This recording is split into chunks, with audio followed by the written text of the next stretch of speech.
गुजरात की जो आदिवासी इलाके हैं ना, उनकी तस्वीर अब पूरी तरह से बदलने जा रही है। आज हम एक बहुत बड़े मास्टर प्लान को समझने वाले हैं। एक ऐसा प्लान जो इन इलाकों का आप कह सकते हैं कायाकल्प करने का वादा कर रहा है। तो चलिए देखते हैं कि आखिर ये प्लान है क्या और इसमें ऐसा क्या खास है। तो सबसे बड़ा सवाल तो यही उठता है ना, कि गुजरात में तो पहले से ही इतने बड़े बड़े इन्वेस्टमेंट्स हो रहे हैं, इतने प्रोजेक्ट्स चल रहे हैं, तो फिर एक और मेगा प्लान की जरूरत ही क्यों पड़ी? आइए इसी सवाल का जवाब ढूंढते हैं और समझते हैं कि इसके पीछे की असली वजह क्या है। 2 लाख करोड़ रुपए, जी हाँ, सही सुना आपने। अगले 5 सालों में इस मास्टर प्लान पर इतनी बड़ी रकम खर्च करने का प्लान है। ये नंबर अपने आप ही बता देता है कि ये कोशिश कितनी बड़ी और कितनी एम्बिशियस होने वाली है।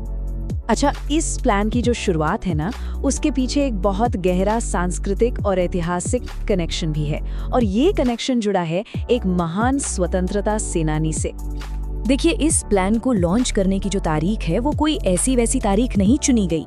इसे 15 नवंबर को शुरू किया गया। ये दिन है भगवान बिरसा मुंडा की जयंती का, और ये एक ऐसा नाम है जो पूरे आदिवासी समुदाय के लिए एक बहुत बड़ी प्रेरणा है। उन्हें धरती आबा भी कहा जाता है, जिसका मतलब है धरती के पिता। अब आप इसी से अंदाजा लगा सकते हैं कि आदिवासी समुदायों में उनका कितना ज्यादा सम्मान है और उनकी विरासत आज भी लोगों को कितना इंस्पायर करती है। तो देखिए कनेक्शन कितना गहरा है। ये प्रोजेक्ट उनकी जयंती पर शुरू हुआ, और 2025 में जब पूरा देश उनकी 150वीं जयंती मनाएगा, तब तक ये योजना जमीन पर अपना असर दिखाना शुरू कर देगी। ये जो टाइमिंग है ना, ये इस पूरे मिशन को और भी ज्यादा खास बना देती है। तो चलिए अब इस योजना के ऑफिशियल नाम और इसके मकसद के बारे में जानते हैं। इसका नाम है जनजातीय कल्याण योजना। अब देखिए, 2 लाख करोड़ रुपए, ये एक बहुत बड़ा अमाउंट है। जाहिर है ये सारा पैसा एक साथ नहीं लगाया जाएगा। इसकी शुरुआत हो रही है 7,700 करोड़ रुपए के बजट से। ये पैसा इस विशाल योजना की नींव रखने का काम करेगा। तो आखिर ये जनजातीय कल्याण योजना है क्या? सीधी सीधी भाषा में समझे तो ये एक 5 साल का मास्टर प्लान है, और इसका एक ही मकसद है गुजरात के आदिवासी समुदायों की सोशल और इकोनॉमिक जिंदगी को पूरी तरह से बदलना, उसे बेहतर बनाना। तो सवाल ये है कि ये पैसा जाएगा कहाँ?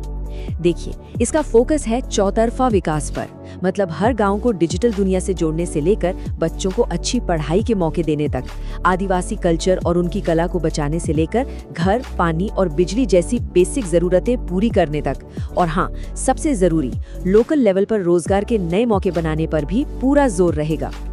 लेकिन एक मिनट, ये कोई अचानक से आया हुआ आइडिया नहीं है। ये तो उस सफर का अगला पड़ाव है जो लगभग 2 दशक पहले ही शुरू हो चुका था। चलिए जरा पीछे चलते हैं और देखते हैं कि इसकी नींव कब और कैसे रखी गई थी। आज जो हम ये इतना बड़ा प्लान देख रहे हैं ना, इसकी जड़ें जुड़ी हैं साल 2007 में शुरू हुई वन बंधु कल्याण योजना से। उस योजना का भी एक ही मकसद था, जो लोग जंगलों में रह रहे हैं उन समुदायों की जिंदगी को बेहतर बनाना। और ये कोई छोटी मोटी कोशिश नहीं थी।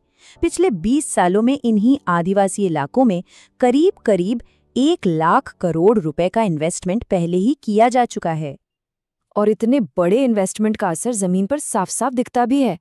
जरा सोचिए, 20 साल पहले की तस्वीर, ये समुदाय जंगलों में रहते थे, बेसिक सुविधाओं से पूरी तरह कटे हुए, और आज की तस्वीर देखिए। आज वहाँ शिक्षा, हेल्थ केयर, बिजली और पक्की सड़कें पहुँच रही हैं। जिन बच्चों के पास पहले कोई साधन नहीं थे, आज वो स्कूल जा रहे हैं। और ये बदलाव सिर्फ बातों में नहीं है, ये आंकड़ों में भी दिखता है।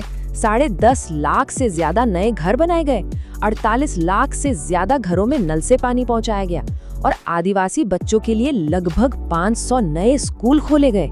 ये नंबर्स जमीनी हकीकत को दिखाते हैं। अब ये जो आदिवासी कल्याण योजना है, ये गुजरात में हो रहे बड़े बदलावों का सिर्फ एक हिस्सा है, एक पीस ऑफ द पजल है। पूरे राज्य में इंफ्रास्ट्रक्चर और डेवलपमेंट की जैसे एक लहर सी चल रही है। जरा नजर डालिए कि राज्य में और क्या क्या चल रहा है। देश की पहली बुलेट ट्रेन, जिसके स्टेशनों का काम 80% तक पूरा हो चुका है। रिन्यूएबल एनर्जी में हजारों करोड़ों का इन्वेस्टमेंट हो रहा है। जामनगर में स्टेट का सबसे लंबा फ्लाईओवर बन रहा है। ये सब उसी विशाल डेवलपमेंट वेव का हिस्सा है। और इन बड़े बड़े प्रोजेक्ट्स का असर सिर्फ आंकड़ों पर नहीं बल्कि लोगों की जिंदगियों पर भी पड़ता है। जैसे बुलेट ट्रेन प्रोजेक्ट पर काम कर रही केरल की एक वर्कर ने कहा, ये एक सपने के सच होने जैसा है।